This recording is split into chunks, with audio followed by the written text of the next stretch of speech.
A group of House progressives led by Representatives Alexandria Ocasio-Cortez and Mondaire Jones called on House Speaker Nancy Pelosi and Senate Majority Leader Chuck Schumer to strip the Supreme Court of its abortion jurisdiction. We write to urge your support for restricting the Supreme Court's appellate jurisdiction in the areas of abortion, marriage equality, non procreative intimacy, and contraception. The lawmakers wrote in a letter to the congressional leaders. In doing so, we can ensure that as Congress takes legislative action to codify each of these fundamental rights, a radical, restless, and newly constituted majority on the court cannot further undermine the protections we would enact.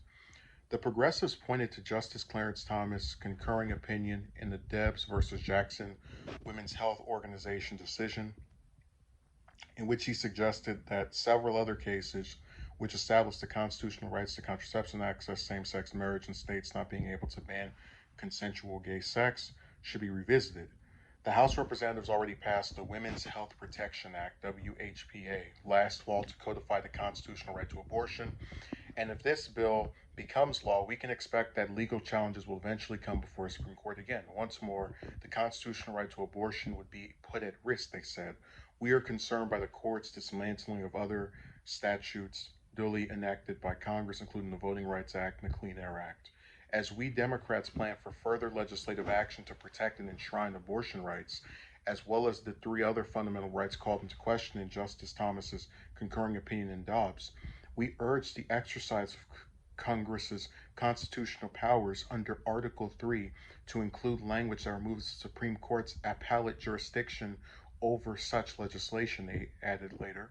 Other lawmakers who signed onto the letter include Democratic Representatives Bonnie Watson Coleman, Mary Newman, Rashida Tlaib, Jamal Bowman, Ilhan Omar, Mark Takano, somebody, I don't know that person, and Cori Bush.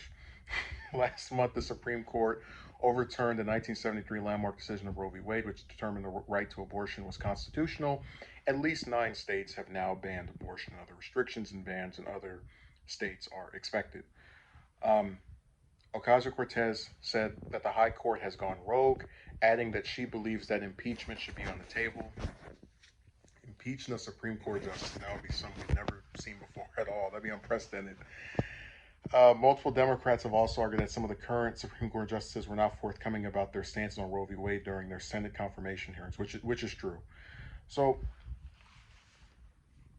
I do believe there are some Democrats, and I know people hate when you try to give politicians the benefit of the doubt. I'm going to do that. I think there are some politicians who genuinely care about certain issues. Like I don't think every Democrat's just like, well, if abortion rights gets overturned, that's gonna really be something I can, use to get some more vote. I don't believe that. I think some of them genuinely want to see this stuff codified.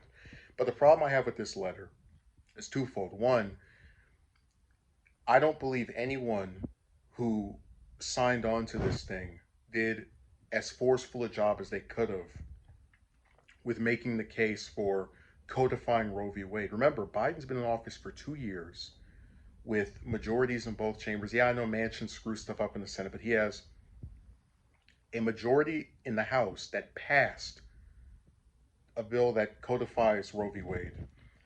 And then what did he do after that?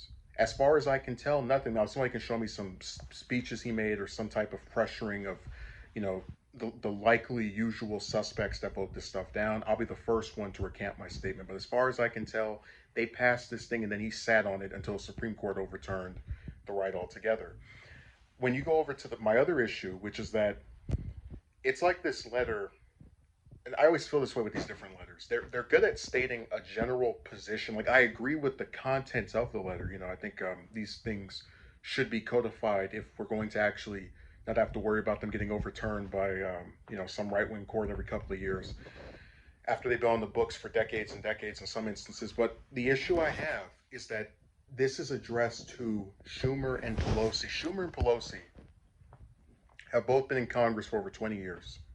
Pelosi for 30 years. And as far as I can tell, and let's just look at because you can say, oh, Republicans have had control over different, and that's true. They've had control over different periods. But as far as I can tell, Pelosi has done nothing to raise this issue prior to Roe v. Wade being overturned.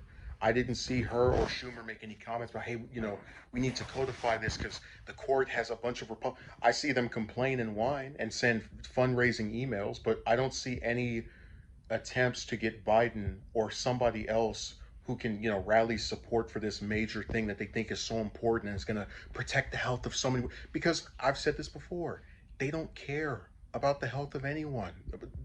Referring to Pelosi and Schumer and Biden, all the rest of these people, for the most part, their number one goal is to get reelected, which they do by raising money, because in most races, the person with the most money wins.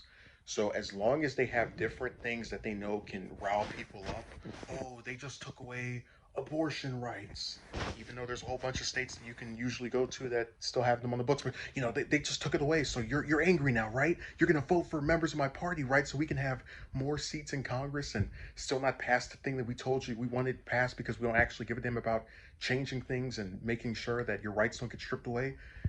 It's just an enormous scam, and I feel very disappointed that people still buy into it.